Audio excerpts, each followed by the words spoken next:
promoter. I'm a very good-looking guy. I'm an idol to some. I'm a brainless idiot. I'm your daddy. I'm a psychopath. I'm unstable. I'm a curmudgeon's curmudgeon. I'm an animal. I'm a tyrant. I'm a physical peon. I'm a man. I'm incompetent with women. I'm one of the great Casanovas of all time. I'm a hypocrite. I'm a coward. I'm a nut job. Welcome to Termini Crashes Out, an NBA podcast with Justin Termini, brought to you by DCLA. And now it's time for Termini to Crash Out.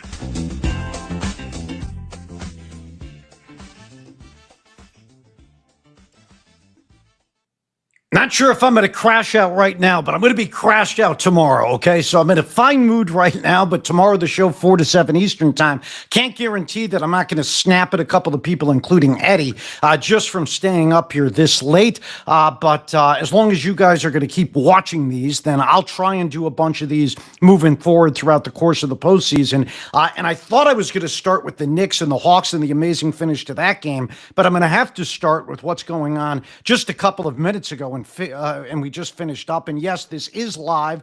So we are at 1:30 a.m. by the time we get off the air here, 2 a.m. Then we decompress from two exciting games. Then I'm probably going to have a lot of trouble sleeping. So we might be talking about 3 a.m. Eastern time before I get some shut-eye. So it's a little bit of a late night, but again, exciting game, and I'm anxious to break it down. And now I have this platform where I don't have to wait essentially 18 hours to jump on the air and start breaking everything down. And I'm sure I'll think of a bunch more things that I want to add to the conversation prior to the show, getting on the air at 4 Eastern time tomorrow on Sirius XM NBA Radio. Appreciate you guys tuning in.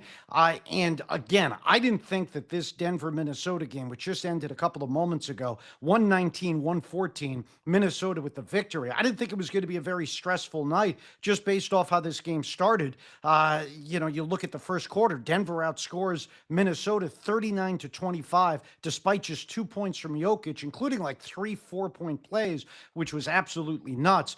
But I think the biggest takeaway from this entire game has to be Rudy Gobert.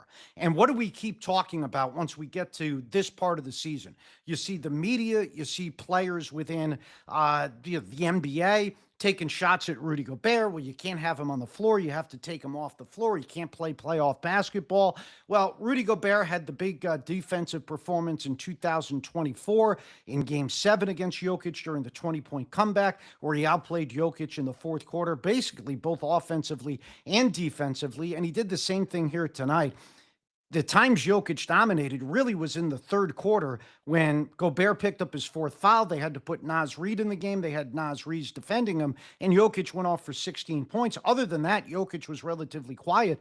Even tonight, when they took him out at the beginning of the fourth quarter, Jokic, for the first 4 minutes, Denver was able to win those minutes by 4 points. So you thought that set them up nicely for when Jokic got back into the game. But Jamal Murray and Jokic, who in the past have been two of the clutchest players in the NBA. As a matter of fact, Jamal Murray is one of the finalists for the Clutch Award, which is going to be announced on Tuesday. So later tonight, I think at 6 o'clock Eastern time. I don't think Jamal Murray was clutch this season. I don't think Jokic was clutch this season. They were one of the bottom 5 or 6 teams in clutch performance here this year in regards to net rating. And in the fourth quarter, that reared its ugly head again. Jokic was 1 of 7 for 2 points in the entirety of the fourth quarter, much of that having to do with the defense of Rudy Gobert. Jamal Murray was just 1 of 5, including a couple of tough shots, and they both looked absolutely gassed. So you can blame it a little bit on that. But I would give most of the credit for Rudy Gobert. I thought Gobert was the star here of this game in just assessing things immediately after it was over. Just tremendous defensively. And again, I voted for Rudy Gobert 5 times Defensive Player of the Year. He's won the award 4 times. He's not going to win any more awards because Victor Wembanyama won his first today unanimously. He's going to win those going forward here. But a couple of different just generic overall takes on this. One is Denver is now screwed long-term. Even if they win this series, it was vital for Denver to win this thing in 5 or 6 games because their road is going to be one of the more difficult roads in NBA history if they're to win the championship. So you had to make this one quick because next round you're going to face a 60-win San Antonio team. That's going to be a 6 or 7 game series. Then you have to go through Oklahoma City, which is going to be 6 or 7 before you get to the NBA Finals. So Denver's already kind of screwed themselves, even if they go on to win this series. And you know, this is the issue that they're going to face moving forward. Okay. So, a couple of other things. Minnesota gets off the hook. So, you're always looking like, hey, it's even more of a devastating loss for Denver. Why? Well, one of the reasons is Minnesota was absolutely putrid from the free throw line. Let me look up that really quickly, what Minnesota did from the free throw line. They were 19 of 30. So to win on the road, when you go 19 of 30 from the free throw line, you dodged a bullet there, and Denver let a golden opportunity slip away. So that was a major problem, I think, in this one. Then the defense for Denver completely dissipated after it was fantastic in game one. And you were starting to wonder, well, is defense going to be turned up here for Denver once they get to the postseason and they're going to start to turn things on and refocus? They were great in game one. They had the third best defense through the first weekend of games behind only Oklahoma City and Boston. But that dissipated here tonight again. And really that started in the second quarter when Minnesota started to attack the hole, right? And found out, hey, there's no rim protector for Denver. So instead of just standing behind the 3-point line, hucking up threes, why don't we attack the rim? That's what they did. And that seemed to that change in philosophy seemed to be the difference. But the other thing that stood out in this game was just the whistles, a million whistles. So it was an exciting game because it was close, but and I'm not saying it favored one side or the other. It was just a parade to the free throw line. It was one whistle after another, made it very difficult to watch. Again, Jokic was not good in this game. I think a lot of that had to do with Rudy Gobert outside of the third quarter. He struggled mightily. Jamal Murray was fantastic for the first 3 quarters. Jamal Murray got shut down in the fourth quarter. They went a combined 2 of 12, which is unlike them, but also not going to win you many games or series or a championship. And then Anthony Edwards early on, I mean, he bounced back nicely, almost had that crucial turnover down there. He did have the crucial turnover where he traveled, but he played a good game after initially looking like he was pulling up lame with the knee. Which happened a couple of times there in the first quarter. But Denver comes back from down 15 points after the first quarter. They get the big road victory. I think they're going to at least take one back in Minnesota, which means this series is going to go at least to 6 games, which is bad news long-term for Denver. Again, even if they win the series. But Jokic, two bad games, I would say, even though he had a triple-double last time and even though he was dominant in the third quarter. And a lot of that has to do with Rudy Gobert. So main takeaway for me from this game, Denver struggles between Murray and Jokic in the fourth quarter, a combined 2 of 12, but then even more so, the defense of Rudy Gobert. Give him a ton of credit, the guy that usually takes a lot of crap this time of year. All right, so that was the game that just finished.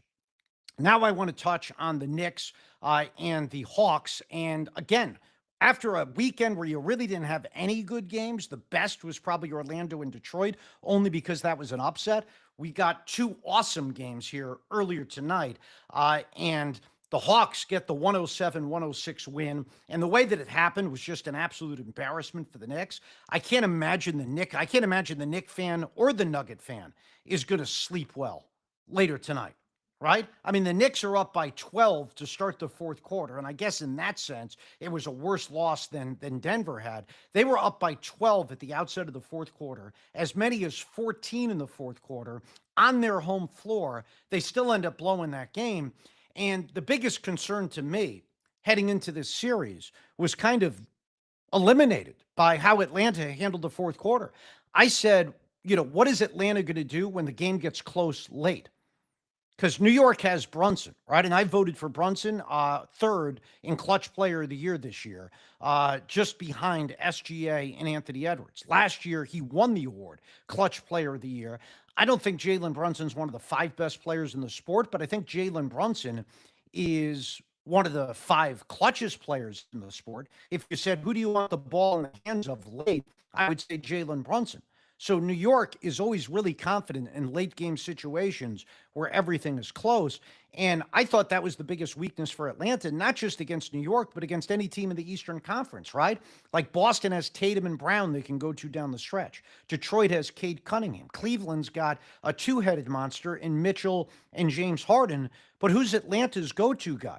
That, I think, was a question heading into the postseason. Is it Jalen Johnson? Is it Nickeil Alexander-Walker? Is it C.J. McCollum? Well, turns out it's C.J. McCollum, and it was him in game one. It was him again here in game two, outside of those two missed free throws late, which C.J. would have never slept again if Mikal Bridges hit that shot to give New York the victory. So I'm glad that CJ got off the hook for that because he was clearly the best player on the floor tonight, especially late. He outplayed Jalen Brunson in his own game, did it on the MSG floor, which has really got to be a good feeling for him because think of where he came from. You know, he's playing useless basketball in New Orleans. He's playing useless basketball in Washington. Then he spends tonight hitting a million big shots, getting, vulgar chants directed at him from the MSG crowd, which has to be just a dream for any NBA player to get those type of chants and then respond and silence the crowd. And, let's be honest, it was a combination of CJ being absolutely tremendous down the stretch, combined with the Knicks offense being absolutely horrific. This is the clutchest team in regards to fourth quarter net rating, I think that the organization has ever had in the history of the organization. So about 80 years of Knicks basketball, that's the best fourth quarter team they have ever had. And yet they only score 15 points. They blow a 14-point lead at one point in the fourth quarter, and there was just no ball movement. It was too stagnant. It was like they were sitting, and a lot of this is on Mike Brown. A lot of it is on Jalen Brunson. It was too much one-on-one play. There was the horrible strategy late where they got into the bonus really early into the fourth quarter, and yet they stopped attacking. They never took advantage of it. It really felt like one of those games, like Indiana last year in the playoffs, where they had a late lead, they couldn't protect it. So it's deja vu all over again. And now you're going back to Atlanta, and that place is going to be crazy. And I would assume the Hawks are too good. The Hawks aren't going to get swept the rest of the way. The Hawks aren't going to lose, I think, 2 games at home. Potentially, they could win 2 games at home. Atlanta's going to win at least 1 more and extend this series. This series is going at least 6. Now, I still give the Knicks the edge. I think the Knicks are the better team, but they let the Hawks off the hook here later tonight. And the bad news for them is not only does the series go back 1-1, but think about how Atlanta has made it a 1-1 series. They've really got nothing thus far from either Jalen Johnson or Nickeil Alexander-Walker. Those guys during the regular season were fantastic. I voted Nickeil Alexander-Walker as the most improved player. I referenced him as a borderline all-star, maybe heading into next year if he continued to play like this. He's a guy who had 36 points in the final regular season game these two teams played. He's been a no-show through 2 games. And I thought Jalen Johnson, who I voted second team All-NBA, I thought Jalen Johnson was the second best forward in the entire sport, or the third best forward in the entire sport this year, behind only Jaylen Brown and Kawhi Leonard. And neither one of those guys have showed up. I thought it would be a breakout for Jalen Johnson this postseason. Those 2 guys combined during the regular season for 43 points. You heard him mention that during the broadcast. Well, game 1, they had 40 points. But even that was not efficient. They were 14 of 36. Then in game 2, Nickeil Alexander-Walker, game 2, which was earlier this evening, Nickeil Alexander-Walker and Jalen Johnson, get this, had 26 points on 9 of 24. If you signed the Knicks would sign up for that at the beginning of the game nonstop. Those 2 guys going to give you 26 points on 9 of 24. Knicks would say, we'll take it and we'll win the game. And yet they lost the game, and here we sit at 1-1. But if they have any chance, Atlanta, of winning this series, those 2 guys definitely have to be a lot better. And then the final note I'll just throw out on this game was horrible job by NBC with the timeout. putting it up on the scoreboard, then I'm not blaming Noah Eagle or the broadcast booth for this. Somebody passed it along to him that they had a timeout, and Mike Brown botched the final couple of minutes, no doubt. But that made him look even worse, that they wouldn't call a timeout there, and it ended on a Mikal Bridges contested fadeaway from the corner. But they did not have the timeout, so you can't get Mike Brown's case for that. What you can get on his case for is you not using the timeout, the use it or lose it TV timeout just prior to the 3-minute mark, and then using a timeout with 2 minutes and 43 seconds left. That's where you can kind of get on his case, right? And then, as always, as somebody puts in the chat here, and I have a hard time following the chat, especially when they're coming in rapid fire. I appreciate everybody contributing. I will go back and read them later, and you can put them up there on YouTube as well. That's where I respond. I don't know how I respond here, but you guys can converse amongst yourselves. But I do see somebody say, Karl Anthony Towns, 8 of 12 from the field, didn't get enough touches in the fourth. And that's 100% correct. We've been addressing that all season long, where Mike Brown comes out and says, hey, Karl Anthony Towns got to take the second most shots on our team. And then, there's 4 guys taking more shots than him. Then he doesn't get enough touches down the stretch. That's on Mike Brown. It's on Brunson. It's certainly on Karl Anthony Towns for not demanding the ball either, especially against a team where you're down a big with Jock Landale out. And then Mo Gay gets hurt in the first quarter and luckily came back for Atlanta. But they're short big guys. You got to attack them. All right, so that's the first 2 games. And again, I'll have more thoughts by tomorrow, especially on the Denver-Minnesota game, because we jumped on right after it happened, so it's hard to react. But 2 spectacular games there. And then if you want to hang around, I'll address really quickly the Cavs and Raptors game, because this, to me, was the most lopsided series heading into the Eastern Conference. Toronto's essentially a 500 team since they went 13-3 in December. And I think they won like 12 consecutive games, 13 consecutive games. They're just a brutal offense. On top of that, you have Noah Emmanuel Quickley, who's their starting point guard. So that makes it even worse. And then, they're not good against good teams. They're now 5-24 against the top 4 teams in the East and the top 6 teams of the West. So the top 4 teams of the East, top 6 teams of the West. This Toronto team is now 5-24. And again, on top of that, there's no point guard because Emmanuel Quickley is out. This was never going to be a series. I mean, Cleveland has 2 superstar playoff closers. Say what you want about James Harden. The guy's still a superstar. Toronto doesn't even have one. As a matter of fact, I would make the argument that Toronto, and I might have said this on the air earlier on Sirius XM NBA Radio, Toronto might have the worst best player in the entire postseason. Whether you want to call that guy Brandon Ingram or Scotty Barnes, they have the worst best player in the entire postseason. Like, take the other teams that are towards the back end of the postseason. Franz Wagner and Banchero, both those guys are better than any Raptor, even though Banchero gets a lot of crap. Devin Booker is better than any Raptor. Denny Avdia is better than any Raptor. Whether it's Brandon Ingram or Scotty Barnes, they're the worst player on any postseason team. And the biggest issue from this one and the biggest takeaway from this one is Brandon Ingram. Game 1, Ingram, 9 points, 5 of 9 from the floor, including just 1 shot in the second half. What does he do after that game?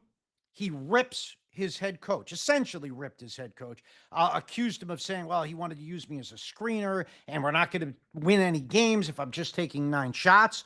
Well, you can't rip the coach after this one. You can't rip the coach. And here's the other thing. The coach could rip you, but here's my problem. If you're going to criticize your coach, then you better come out the next game and have an absolute dominant performance, or at least a serviceable one. You can't rip the coach and then come out the following game and score 7 points on 3 of 15 from the floor. And one of those buckets and 3 of those points came in the final minute when the game was already over. Now, I haven't seen what he said after the game this time because I was so focused on switching over to the other games, right? The end of the Knicks-Hawks game and then the start of the Nuggets and the Timberwolves game. I didn't see the post-game presser. I'd be interested to see what he said afterwards, and we could address that. Because the supporting cast actually did their job. Scotty Barnes, 26 points, 11 of 18. Sign me up that every day of the week. R.J. Barrett, 20 points on 9 of 12. He did his job. A rookie and Colin Murray Boyles, 17 points on 6 of 10. Mamu off the bench, 12 points, 5 of 8. Jacoby Walter, 14 points on 5 of 9. Not only did those guys contribute a good amount of points, those guys did so efficiently. But Brandon Ingram, who's supposed to be the team's scorer, didn't show up. And the Cavs' big three, every single one of them showed up. Donovan Mitchell couldn't be an easier guy to root for. 30 points, 13 of 23. Harden, 28 points, 9 of 14. Evan Mobley, 25 points, 11 of 13. So, I mean, where's that Raptors defense? They're a top 5 defense. They're in the postseason not because of their offense. They're in the postseason because of their defense. And Cleveland's big three, 72 points combined on 33 of 50. The 72 points is one thing, but then allowing them to do it that efficiently without working is insane. And again, that's against a really good defense. The one thing I would now Cleveland's going to easily win this series. The one thing that I can offer up as a warning is don't put too much stock into running over your opponent in the first round. Because what did Cleveland do last year? I think it was the most lopsided postseason series in the history of the sport where they embarrassed Miami. Then they go into the next series. They get absolutely crushed by Indiana. So don't put too much stock into blowing out Toronto here. So I do all right, so let's sum it up this way. I'm very perturbed that I'm up here at 1:50 a.m. Eastern time, but I am excited to see already after we just started doing these, the amount of you that are participating in this, especially here in the chat. Like I said, I can't respond here in the chat. At least I don't know how. Maybe somebody can tell me how to do that in the future and I can actually respond, but it's difficult for me to focus on what I'm talking about and also read at the same time. I can barely speak or read, never mind both at the same time. Hey, the postseason, it feels like officially day one of the postseason, right? Because Saturday and Sunday stunk. Outside of the upset win by Orlando, and the game was okay. We didn't have any nail biters. We got 2 nail biters here today. And I guess everybody always loves crushing people. So who do you crush tomorrow? You crush Brandon Ingram. You crush Jalen Brunson and Mike Brown. You crush Jokic. You can crush the officials from the Minnesota and the Minnesota and Denver game as well, because it was one whistle after another. And in regards to praise, I mean, Cleveland, you're not really going to praise anybody. They're just doing what they should be doing. But the guys that deserve the most praise from me from the other 2 games, CJ McCollum, absolute game of his life outside of game 7 against Denver a couple of years ago where he scored 37 points, right? And was better than even Damian Lillard. And then you praise Rudy Gobert. I thought Gobert was the star of the Timberwolves win with a little touch of Dante DiVincenzo down the stretch as well, hitting big shot after big shot. All right, so I guess I'm not even going to say it. I was going to take a shot because I see somebody saying something about Scalabrine, but I'm a big Scalabrine fan. I don't want to get back to him that I took a shot, so we will not take a shot here at Scalabrine. All right, so great job by you guys jumping on board. We'll continue doing these moving forward. I'm not sure if I'm going to do them tomorrow night, just because I'll be at the Celtics game, Celtics Sixers, so it might make it a little bit difficult to get home, get situated, and do the show. Plus, I'll be absolutely fatigued. And yeah, I see somebody saying Rudy's the star. Rudy's the star because of what he did defensively. Jokic, arguably the greatest offensive player of all time, he stymied him all game. The only time that Jokic was any good was in the third quarter when Rudy Gobert was out. Rudy Gobert's playing the first half. Jokic wasn't very good, and then he was horrific in the fourth quarter when he was 1 of 7. Now, partially he was a little bit gassed, but yeah, Rudy Gobert was the star of that game. All right, so that's about a half hour in, 25 minutes in. Appreciate everybody for stopping by. We'll get our thoughts even more in line for tomorrow. Hopefully you guys enjoyed. Remember, subscribe if you're not subscribed. Hit the like button as well. I think that that's what you're supposed to do. I hear when I watch other people on YouTube, subscribe, hit the like button. Appreciate any feedback as well. All right, we appreciate Deepak for sponsoring the show. I am not in my Deepak suit because I'm not going to do that at 2 o'clock in the morning Eastern time. Should I address the Wembanyama Defensive Player of the Year. So he wins that unanimously. I'll do that right before we get off the air. I'm surprised Hakeem had never done that before in winning. The closest to ever do it was Ben Wallace back in 2002. He got all but 4 votes. Wembanyama gets every single vote, deserved. So I voted for him. I did not vote for him first team All-NBA as a result of not voting for 2 centers. I had Jokic first team, Wembanyama second team, but deserved Defensive Player of the Year unanimously. That's how hard it is to do. Think about it this day and age, whether it's something in the news, something sports, something politics, whether it's the grass is green, the sky is blue. Nobody ever agrees on anything. Everybody agrees that Wembanyama is the Defensive Player of the Year. You got 100 people to agree on it. That's amazing. It is probably now the end of the line for anybody else to ever have a shot at that award, meaning Bam Adebayo, nice try. Anthony Davis, nice try. Chet, even though you're only 23 years of age, nice try. You're probably not winning the award. As long as this guy wins plays 65 games, he's going to win the award every single year. And I'll close with this because he's got the opportunity to be the greatest defensive player of all time.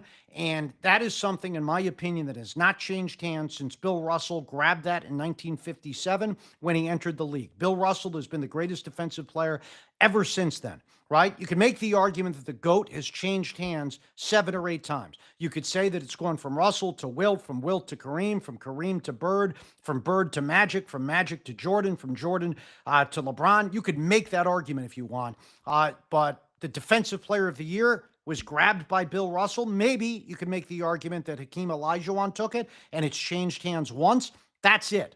The GOAT changes hands every couple of years, every decade almost.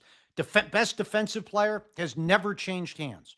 That has been with Bill Russell since he entered the league. Wembanyama, to me, is the first guy that has an opportunity to grab that for him. The record is 4 Defensive Player of the Years by Gobert and Ben Wallace. Maybe one other name in there as well that I'm forgetting. I apologize. But Wembanyama is going to win double that.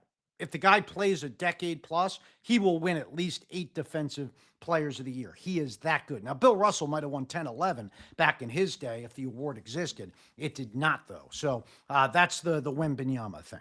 All right. Appreciate for stopping by. Appreciate Deepak for supporting as our sponsor. Check out all the awesome suits that he has over at bydcla.com, bydcla.com. Thanks for everybody stopping by, and I will check back with you in the next couple of days. Maybe tomorrow night we'll do another show, but it's time for Termini to get some sleep. Time for you to get some sleep as well. Termini crashes out, and I'm about to crash out of my bed.